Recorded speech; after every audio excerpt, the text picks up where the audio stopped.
Capítulo 8. Como superar obstáculos.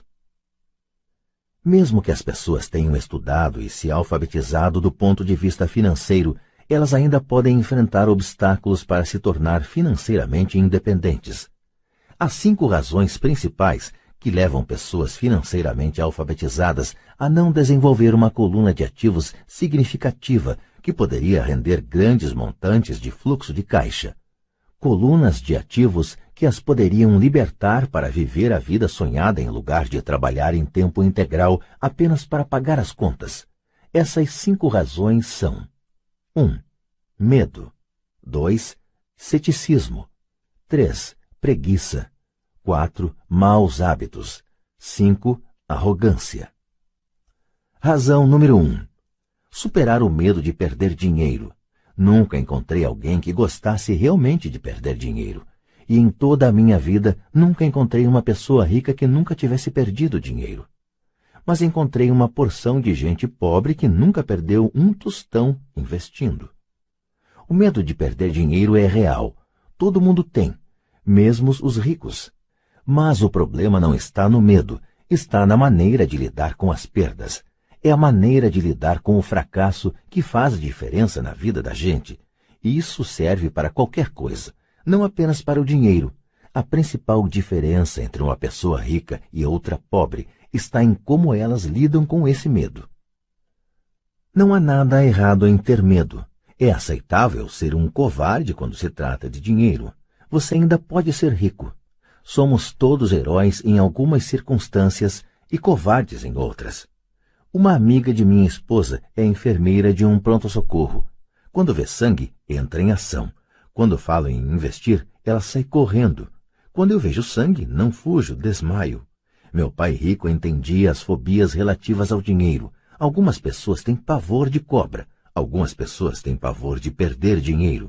Ambas são fobias, dizia.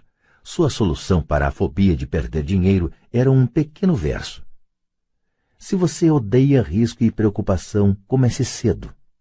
É por isso que os bancos aconselham iniciar o hábito da poupança desde a juventude. Se você começar jovem, será fácil ser rico. Não vou me estender sobre isso, mas há uma grande diferença entre pessoas que começam a poupar aos 20 anos e as que começam aos 30. Uma diferença apreciável. Disse que um dos assombros do mundo é o poder dos juros compostos. A aquisição da ilha de Manhattan é considerada uma das maiores pechinchas de todos os tempos. Nova York foi comprada por $24 em badulaques e contas de vidro. Contudo, se esses $24 tivessem sido investidos a juros de 8% ao ano, esses $24 estariam valendo mais de 28 trilhões em 1995. Manhattan poderia ser recomprada e ainda sobraria dinheiro para comprar boa parte de Los Angeles, especialmente com os preços de imóveis vigentes em 1995. Meu vizinho trabalha para uma grande empresa de computadores. Está lá há 25 anos. Em 5 anos, ele deixará a empresa com $4 milhões em seu fundo de pensão privado. O dinheiro está aplicado em fundos mútuos altamente rentáveis, que ele converterá em títulos e papéis do governo. Ao aposentar-se, ele estará com 55 e terá um fluxo de caixa de cerca de $300 mil ao ano, mais do que o seu salário atual. Isto quer dizer que é possível fazer, mesmo se você não quer perder ou odeia riscos. Mas precisa começar cedo e fazer um plano de pensão. Além disso, você deveria contratar um consultor financeiro em que confia antes de investir. Mas se não tiver muito tempo pela frente ou se quiser aposentar-se mais cedo, como você lida com o medo de perder dinheiro? Meu pai pobre não fez nada. Ele simplesmente evitava o assunto, recusando-se a discuti-lo. Pai rico, por outro lado, recomendava que eu pensasse como um texano. Gosto do Texas e dos texanos, falava. No Texas, tudo é maior. Quando os texanos ganham, eles ganham muito. E quando perdem, é espetacular. Eles gostam de perder? Perguntei. Não estou dizendo isso. Ninguém gosta de perder. Mostre-me um perdedor feliz e eu lhe mostro um fracassado, respondeu o pai rico. É da atitude dos texanos em face do risco, da recompensa e do fracasso que estou falando. É como eles encaram a vida. Eles vivem grande. Não como a maioria do pessoal daqui, que vive como baratas quando se trata de dinheiro. Baratas com medo que alguém jogue um facho de luz em cima delas. Gente que se lamoria quando o empregado do armazém erra o troco por 20 centavos. Pai Rico continuou explicando. O que eu mais gosto é da atitude dos texanos. Eles se orgulham de ganhar e se gabam quando perdem. Os texanos têm um ditado: se você for quebrar, quebre em grande estilo.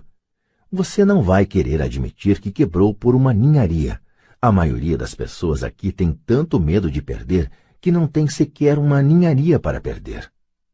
Ele falava constantemente com Mike e comigo que a maior razão da falta de sucesso financeiro era que a maioria das pessoas buscava segurança demais.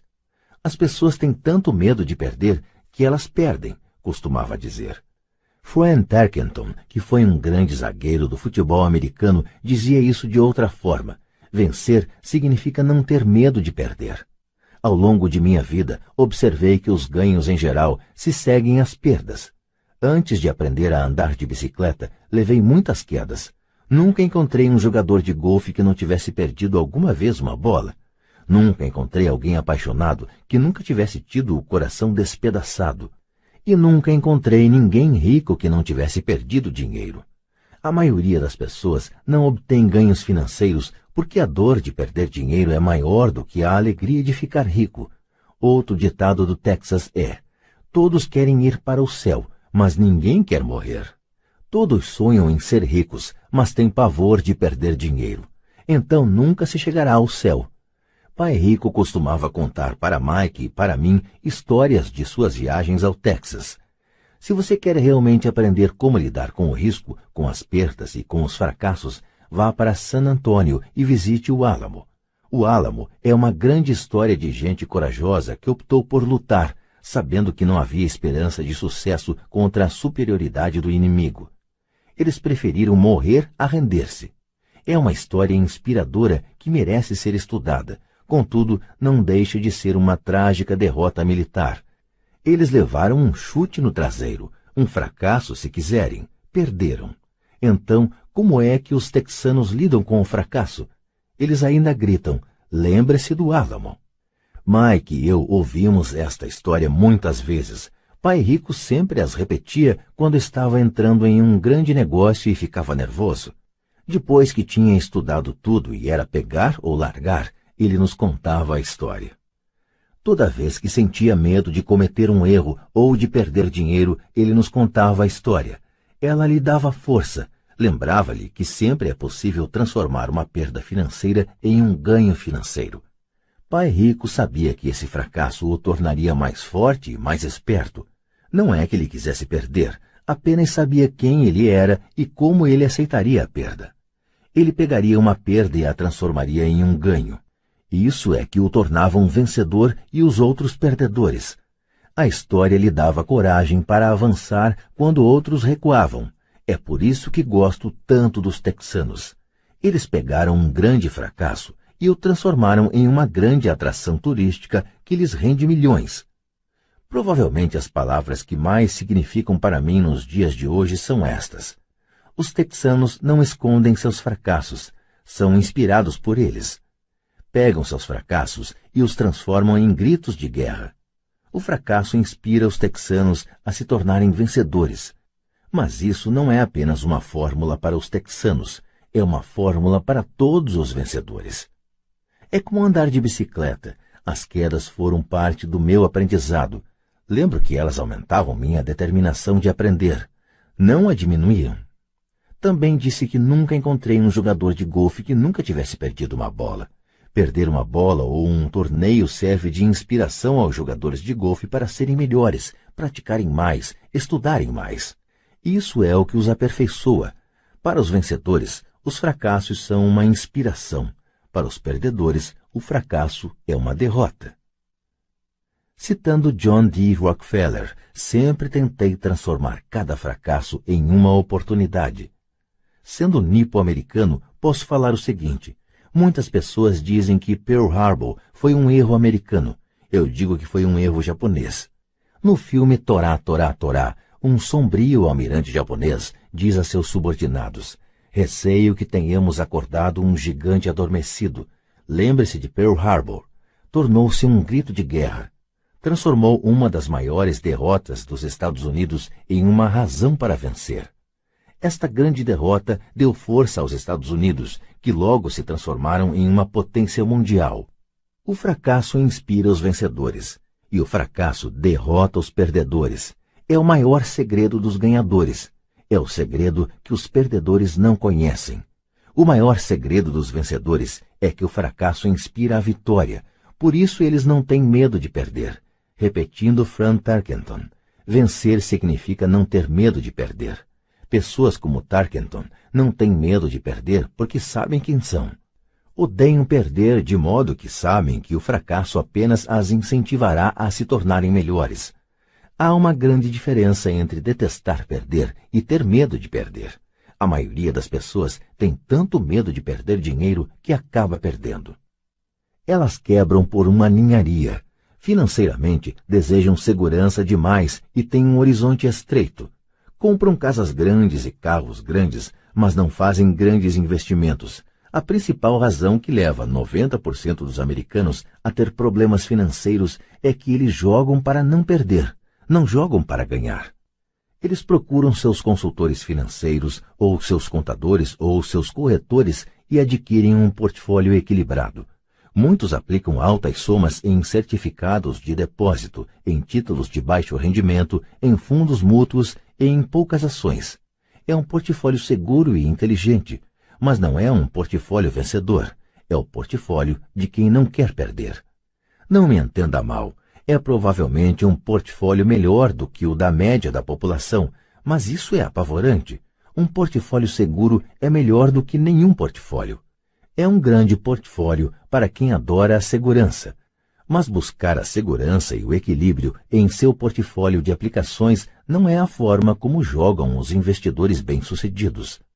Se você tem pouco dinheiro e quer ficar rico, você deve estar focado, não equilibrado. Se você observar qualquer pessoa bem-sucedida, verá que no início elas não estavam equilibradas. Pessoas equilibradas não vão a lugar algum, ficam em um lugar. Para progredir é preciso, no início, de um desequilíbrio. Veja como você progride quando anda. Thomas Edison não estava equilibrado, estava focado. Bill Gates não estava equilibrado, estava focado. Donald Trump estava focado.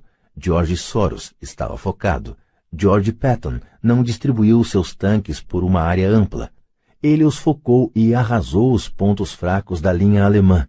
Os franceses se espalharam pela linha Maginot e você sabe o que aconteceu com eles. Se você tem algum desejo de ser rico, você deve focar. Pôr uma porção de ovos em umas poucas cestas. Não fazer o que fazem os pobres e a classe média. Põe poucos ovos em muitas cestas. Se você odeia perder, procure a segurança. Se perder o enfraquece, procure a segurança. Procure aplicações equilibradas. Se você tem mais de 25 anos e está apavorado em assumir riscos, não mude.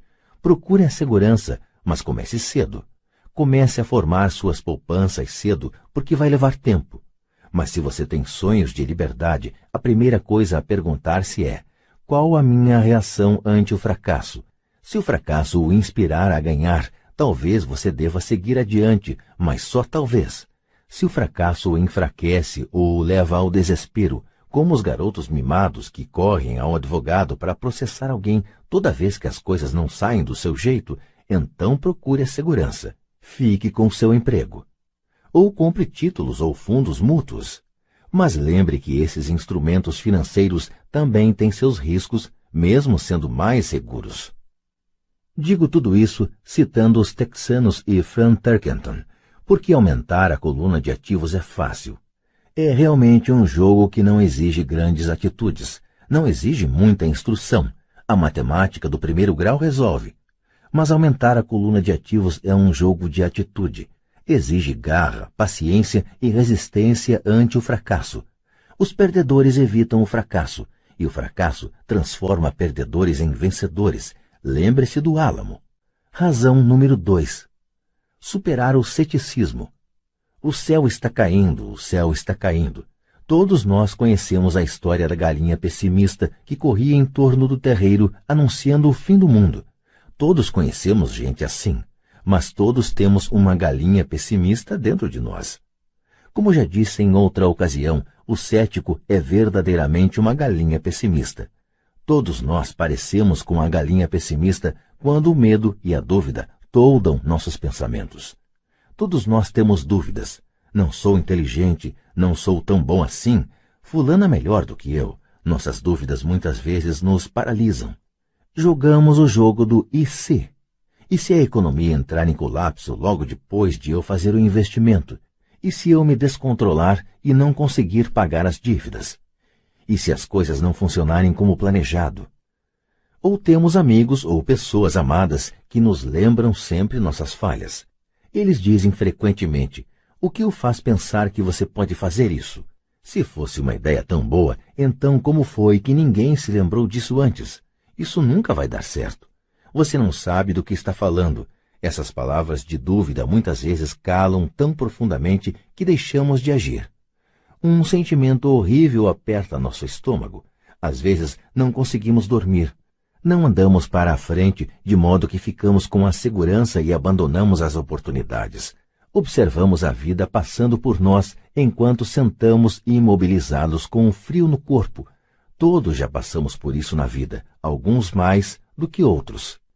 Peter Lynch, do Fidelity Magellan, um conhecido fundo mútuo, faz advertência sobre o céu que despenca como um ruído, e todos nós o ouvimos.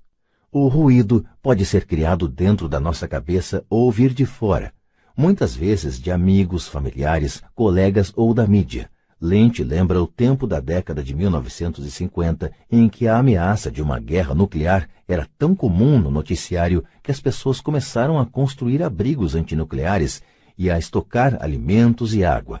Se elas investissem esse dinheiro sabiamente no mercado, em lugar de construir os abrigos, provavelmente teriam atingido a independência financeira nos dias de hoje. Quando explodiram os motins em Los Angeles há alguns anos, as vendas de armas aumentaram em todo o país.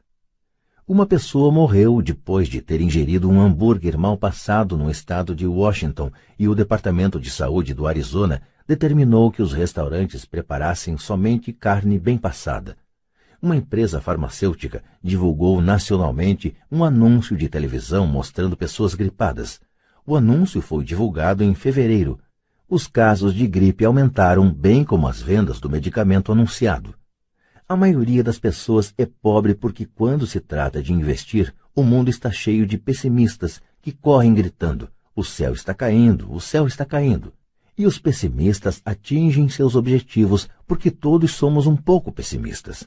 Muitas vezes é necessário coragem para não permitir que rumores e anúncios de desastres afetem nossas dúvidas e medos. Em 1992, um amigo chamado Richard foi de Boston a Phoenix para visitar minha mulher e eu. Ele estava impressionado com o que tínhamos feito por meio de ações e imóveis. Os preços dos imóveis em Phoenix estavam deprimidos. Passamos 2 dias mostrando-lhe o que considerávamos excelentes oportunidades de geração de fluxo de caixa e de valorização de capital. Minha mulher e eu não somos verdadeiramente corretores imobiliários. Somos apenas investidores. Depois de identificar uma unidade em um condomínio de lazer, chamamos o corretor que a vendeu para Richard naquela mesma tarde. O preço era de apenas $42.000 para uma casa de 2 quartos. Unidades semelhantes estavam sendo vendidas a $65.000. Meu amigo achou que era uma pechincha, fechou o negócio e voltou para Boston. 2 semanas depois, o corretor ligou dizendo que meu amigo tinha voltado atrás. Liguei imediatamente para ele, a fim de saber o que ocorrera. Tudo o que ele disse foi que falou com um vizinho e este lhe disse que era um mau negócio. O preço era alto demais. Perguntei a Richard se o vizinho era um investidor. Richard respondeu não. Quando eu lhe perguntei por que então lhe dava ouvidos, meu amigo partiu para a defensiva e simplesmente disse que preferia procurar um pouco mais. O mercado imobiliário de Phoenix se recuperou e por volta de 1994, aquela pequena unidade estava sendo alugada por $1.000 mensais, $2.500 nos meses de inverno. Seu valor alcançava, em 1995, $95 mil. Tudo o que Richard teria precisado era dar uma entrada de $5 mil e já teria dado o primeiro passo para sair da corrida dos ratos. Até hoje, ele não fez nada. E as pechinchas de Phoenix ainda estão aí, só que agora é preciso procurar bem mais. O recuo de Richard não me surpreendeu. É o chamado remorso do comprador e afeta a todos. São essas dúvidas que atrapalham. O pessimismo ganhou e perdeu-se uma chance de libertação. Outro exemplo. Uma pequena parte de meus ativos está aplicada em certificados de gravame de impostos, em lugar de certificados de depósitos. Assim, meu dinheiro rende 16% ao ano, o que sem dúvida é melhor do que os 5% que o banco oferece. Esses certificados são garantidos por imóveis e são estabelecidos por leis estaduais, o que também é melhor do que o que a maioria dos bancos oferece. A fórmula em que estão embasados os torna seguros. Eles só não têm liquidez, de modo que eu os considero certificados de depósito com prazo de 2 a 7 anos. Sempre que menciono para alguém, especialmente para aqueles que aplicam em certificados de depósito, que também aplico daquela forma, ouço dizer que se trata de uma opção arriscada. Dizem que eu não deveria aplicar nesses títulos. Quando pergunto como obtiveram essa informação, mencionam um amigo ou uma revista de negócios. Eles nunca aplicaram nisso e falam para quem o faz que é um equívoco fazê-lo. O rendimento mais baixo que procuro é 16%, mas pessoas cheias de dúvidas se conformam com 5%. A dúvida é cara. Quero ressaltar que são essas dúvidas e esse ceticismo que mantém muitas pessoas na pobreza, correndo atrás da segurança. O mundo real está aí, esperando que você enriqueça. Só as dúvidas mantêm as pessoas na pobreza. E como já disse, sair da corrida dos ratos é tecnicamente fácil. Não requer muita instrução, mas as dúvidas são um obstáculo para muita gente. Os céticos nunca ganham, dizia Pai Rico. A dúvida não esclarecida e o medo criam o cético. Os céticos criticam e os vencedores analisam. Era outra de suas frases favoritas. Pai Rico explicava que a crítica cegava, enquanto a análise abria os olhos. A análise permitia que os vencedores vissem que os críticos eram cegos e que percebessem oportunidades que todos os demais não percebiam.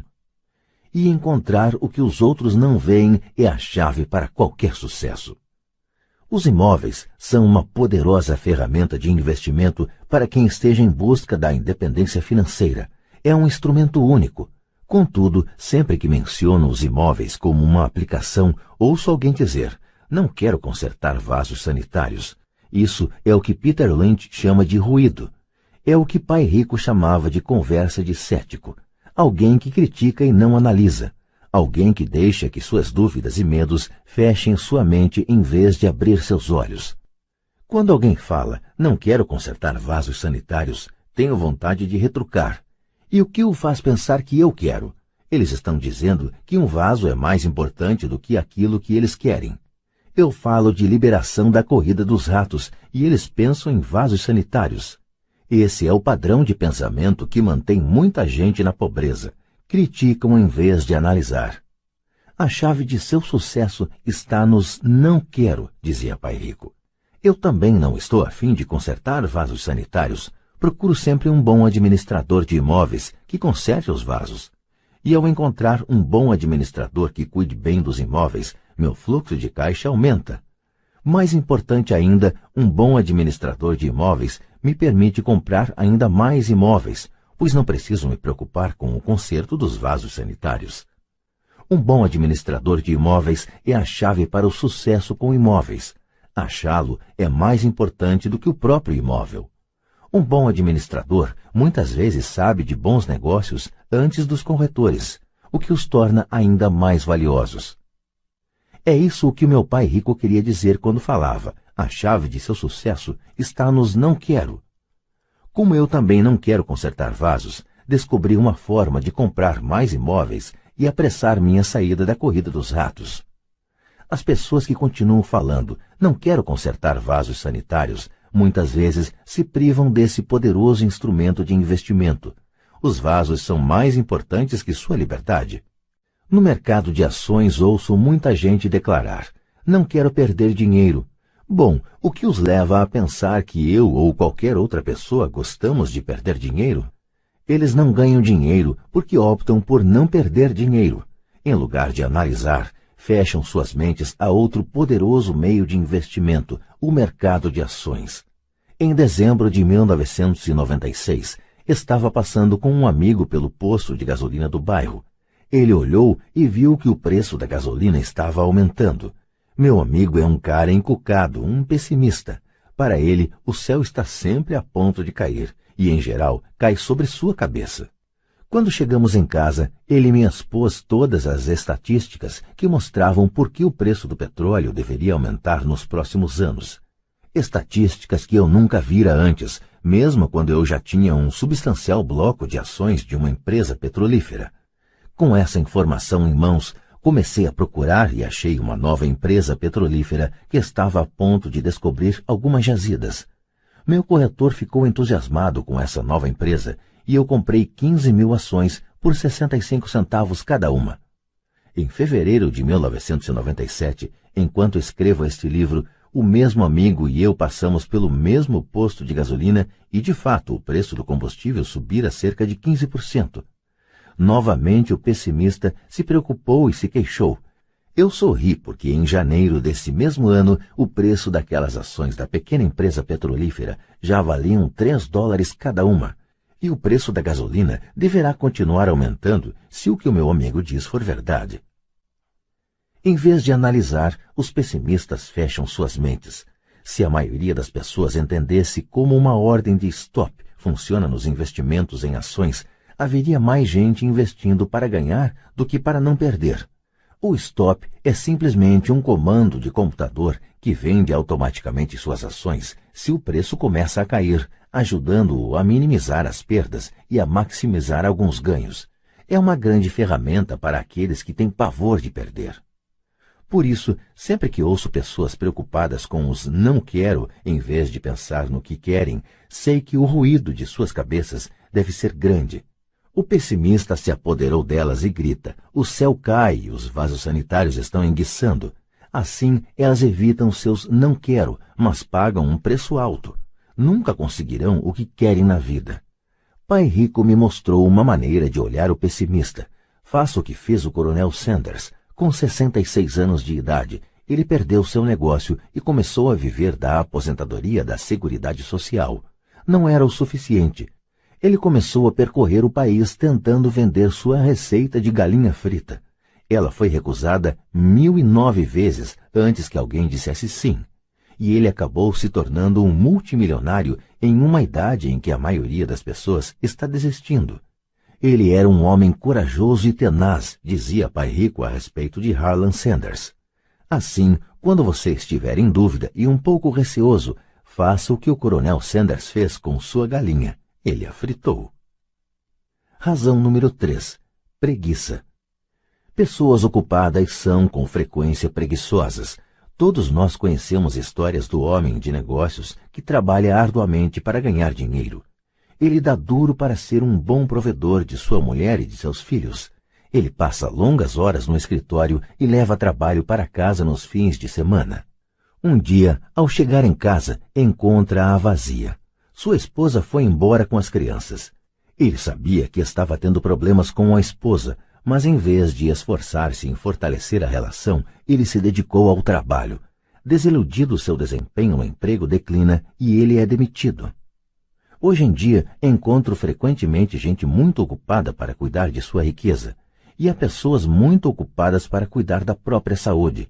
A causa é a mesma. Estão ocupadas e continuam ocupadas como forma de evitar algo que não desejam enfrentar. Ninguém precisa lhes dizer isso. No seu íntimo, elas sabem. De fato, se você falar sobre o assunto com elas, elas respondem muitas vezes com raiva ou irritação.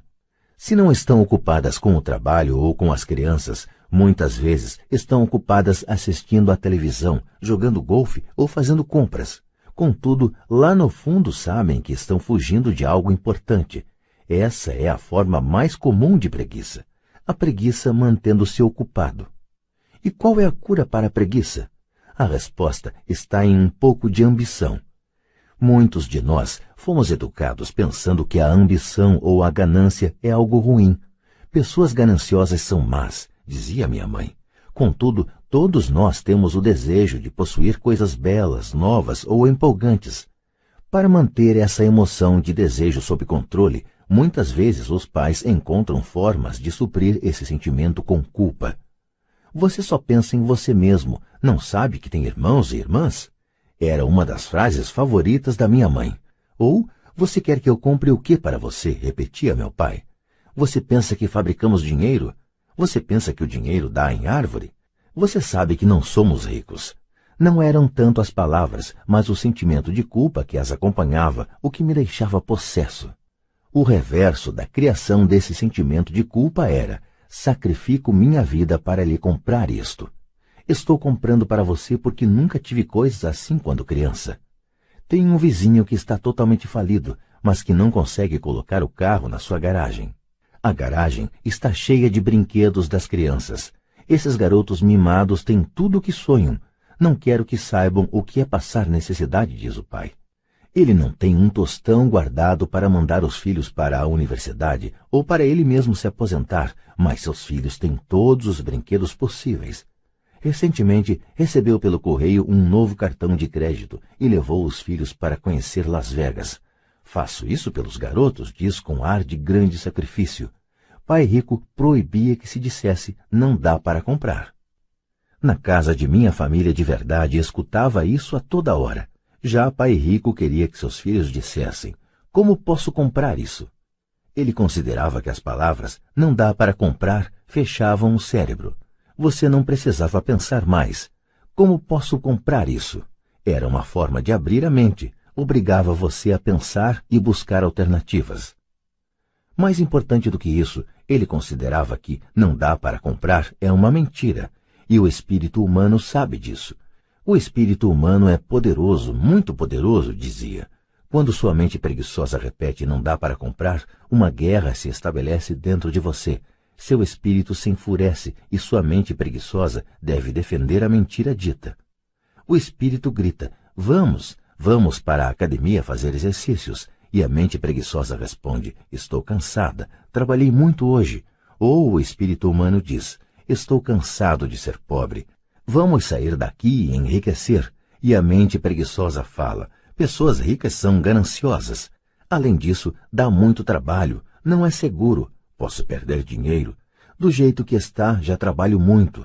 Já tenho que fazer coisa demais no emprego. Veja o que tenho que fazer hoje à noite. O chefe quer que eu entregue de manhã. Não dá para comprar. Também traz tristeza, uma sensação de desamparo que leva ao desânimo e muitas vezes à depressão. Apatia é outra palavra que se aplica. Como posso comprar isso? Abre possibilidades, empolgação e sonhos. Pai rico não estava tão preocupado com o que você queria comprar, mas esse como posso comprar isso fortalece a mente e dinamiza o espírito.